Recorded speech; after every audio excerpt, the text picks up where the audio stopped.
ನನಗೊಬ್ಬ ವ್ಯಕ್ತಿ ಮಾತಾಡ್ತಿದ್ನಂದ್ರೆ ಅವ್ನು ವ್ಯಕ್ತಿಯಿಂದ ದೂರ ಆಗ್ಬೋದು. ಈ ಓಣಿ ಅವ್ರ ಮನೆ ಬಗ್ಗಲ್ ಬಿಟ್ಟು ಇನ್ನೊಂದು ಓಣಿಗೆ ಹೋಗಿ ಇರ್ಬೋದು. ಆದರೆ ಅವನು ಆಡಿದ ಮಾತುಗಳಿಂದ ಹೇಗೆ ಮುಕ್ತನಾಗುವುದು? ಯಾವುದೋ ಒಬ್ಬ ವ್ಯಕ್ತಿಯ ಸಾವು ನನ್ನ ಜೀವನದೊಳಗೆ ನೋವು ಕೊಡಕತ್ತೈತೆಲ್ಲ, ವ್ಯಕ್ತಿ ಇಲ್ಲ ಆದರೆ ಸಾವಿನ ಘಟನೆಯ ನೆನಹು ಮನದಲ್ಲಿದ್ದ ತಾಪ ಕೊಡಕತ್ತೈತೆಲ್ಲ, ಇದರಿಂದ ಹೇಗೆ ಮುಕ್ತನಾಗುವುದು? ಯಾವಾಗ ಈ ಮನಸ್ಸು ಹಿಂದಿನ ವಿಷಯಗಳನ್ನು ನೆನೆದು ತಾಪ ಮಾಡ್ಕೊಳ್ಳೋದು ಬಿಡ್ತೈತಿ, ದುಃಖ ಮಾಡ್ಕೊಳ್ಳೋದು ಬಿಡ್ತೈತಿ, ಚಿಂತೆ ಮಾಡೋದು ಬಿಡ್ತೈತಿ. ಇದು ಈ ದೇಶದ ಋಷಿಗಳ ಚಿಂತನೆ ಇದು.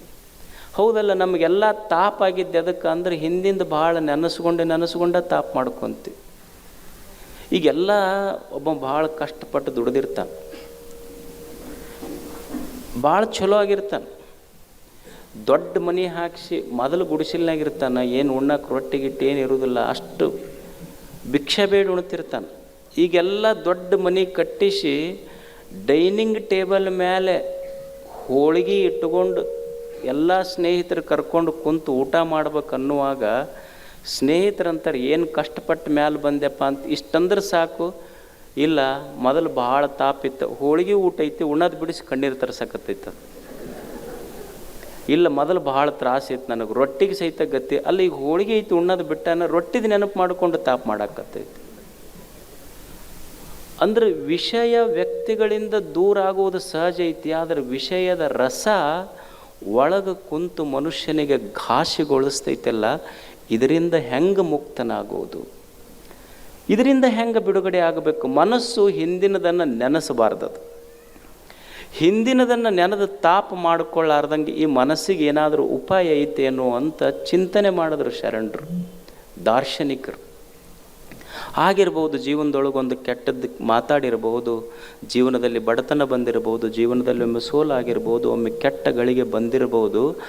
ಆದರೆ ಮನಸ್ಸು ಕೆಟ್ಟದ್ದನ್ನು ನೆನಪು ಮಾಡಿಕೊಂಡು ತಾಪ ಮಾಡ್ಕೊತೈತೆಲ್ಲ, ಈ ನೆನಹನ್ನು ಹೆಂಗೆ ಬಿಡಿಸ್ಬೇಕು? ಇದರಿಂದ ಹೆಂಗೆ ಬಿಡಿಸೋದು? ಈಗ ನೀವು ನೋಡ್ರಿ, ಒಂದು ಆಕಳ ಖರೀದಿ ಮಾಡ್ತೀರಿ.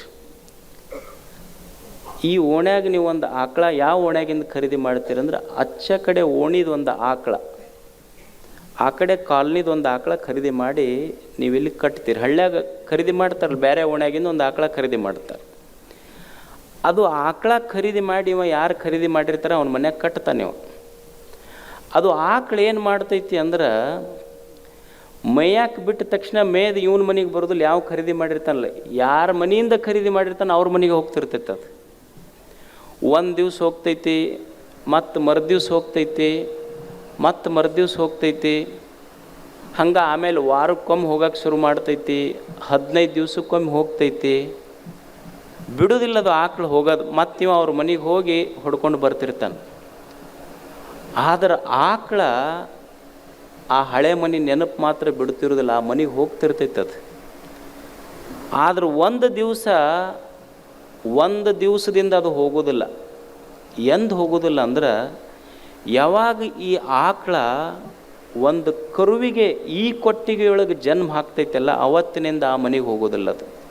ಹಂಗೆ ಯಾವಾಗ ಮನುಷ್ಯನ ಮನಸ್ಸು ತನ್ನ ಅಂತರಂಗದೊಳಗೆ ಜ್ಞಾನ ಕರುವಿಗೆ ಜನ್ಮ ಕೊಡ್ತೈತೆಲ್ಲ, ಆವಾಗ ಹಿಂದಿನ ವಿಷಯಗಳನ್ನು ಮರಿಲಿಕ್ಕೆ ಶುರು ಮಾಡ್ತೈತೆ. ಪರಂ ದೃಷ್ಟ್ವಾ ನಿವರ್ತತೆ. ಶ್ರೇಷ್ಠವಾದಂಥ ಜ್ಞಾನ ಯಾವಾಗ ಅದಕ್ಕೆ ಎದೆಯಾಗ ಬಂತು, ಯಾವಾಗ ಅದರ ಜನ್ಮ ತಾಳಿತು, ಅಳುವು ದುಃಖ ಅಳುವುದರಿಂದ ಹೋಗೋದಿಲ್ಲ, ಅರಿವಿನಿಂದ ಹೋಗ್ತೈತಿ ಅನ್ನುವ ಸತ್ಯ ಅದಕ್ಕೆ ಗೊತ್ತಾಗಬೇಕಷ್ಟೆ. ಪರಂ ದೃಷ್ಟ್ವಾ ನಿವರ್ತತೆ. ಯಾವಾಗ ದುಃಖ ಹೋಗ್ತೈತಿ ಅಂದರೆ ಒಂದಿಷ್ಟು ಒಳ್ಳೆಯದನ್ನು ಈ ಮನಸ್ಸಿಗೆ ಕೊಡಬೇಕಾಗ್ತದೆ. ಇಲ್ಲೇ ಅಕ್ಕ ಇದ್ಲಿಲ್ಲ, ನಿಮ್ಮ ನೆಲದ ಮಗಳು ಅಕ್ಕ ಮಹಾದೇವಿ. ಅಕ್ಕಿ ಇವು ಎದಕ್ಕೆ ಕಳ್ತಾವೆ ಇವು ಮಂದಿ ಅಂತಿದ್ಲಕ್ಕೆ. ಈ ಲೋಕದ ಮಂದಿ ಎದಕ್ಕೆ ಕಳ್ತಾವೆ ಇವು ಒಳದ ಒಂದು 4 ವಿಷಯ ಕಳ್ತಾವ. ಎದಕ್ಕೆ ಕಳ್ತಾವಂದ್ರೆ, ನನಗಿರಾಕ ಒಂದಿಟ್ಟು ನೆರಳಿಲ್ಲ ಅಂತ ಅಳ್ತಾವ,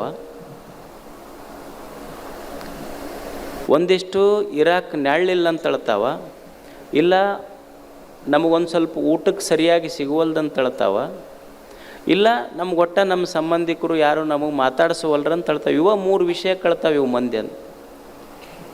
ಅಕ್ಕ ಅಂತಾಳ, ಚನ್ನ ಮಲ್ಲಿಕಾರ್ಜುನ ದೇವ ಆನು ಪರಮ ಸುಖಿಯಾದೆ.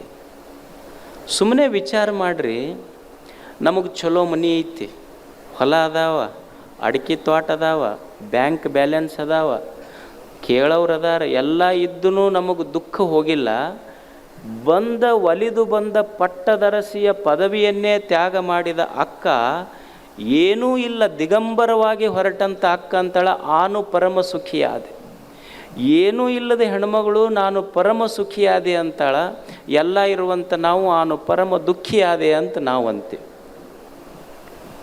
ಅಲ್ಲ, ಏನೂ ಇಲ್ಲದ ಆ ಜಿಜ್ಞಾಸುವಿನಲ್ಲಿ ಸುಖವಾಗಿರುವಂಥದ್ದೇನಿತ್ತು ಆಕೆ ಅಂತಾಳೆ.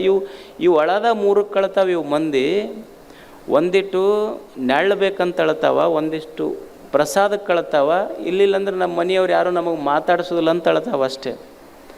ನಾ ಯಾಕೆ ಸುಖವಾಗಿದ್ದೀನಿ ಅಂದ್ರೆ ಅಕ್ಕ ಎಷ್ಟು ಕ್ಲಿಯರ್ ಮಾಡ್ತಾಳಂದ್ರೆ, ಏನು ಹೊಟ್ಟೆ ಹಸಿತ ಯಾರೋ ಪ್ರೀತಿಯಿಂದ ಒಬ್ಬರು ಮನೆ ಮುಂದೆ ಕೇಳಿ ಒಂದಿಷ್ಟು ಊಟ ಮಾಡ್ತೀನಿ, ಹಸಿವಾದೊಡೆ ಭಿಕ್ಷಾನ್ನಗಳುಂಟು, ಒಂದಿಷ್ಟು ನೀರಡಿಕೆ ಆತ, ಕೆರೆ ಹಳ್ಳ ಬಾವಿ ಹೊಳೆಗಳದವ ನೀರು ಕುಡಿತೀನಿ, ಒಂದಿಷ್ಟು ಮಕ್ಕೋಬೇಕನ್ನಿಸ್ತಾ ಶಯನಕ್ಕೆ ಹಾಳು ದೇಗುಲಗಳುಂಟು.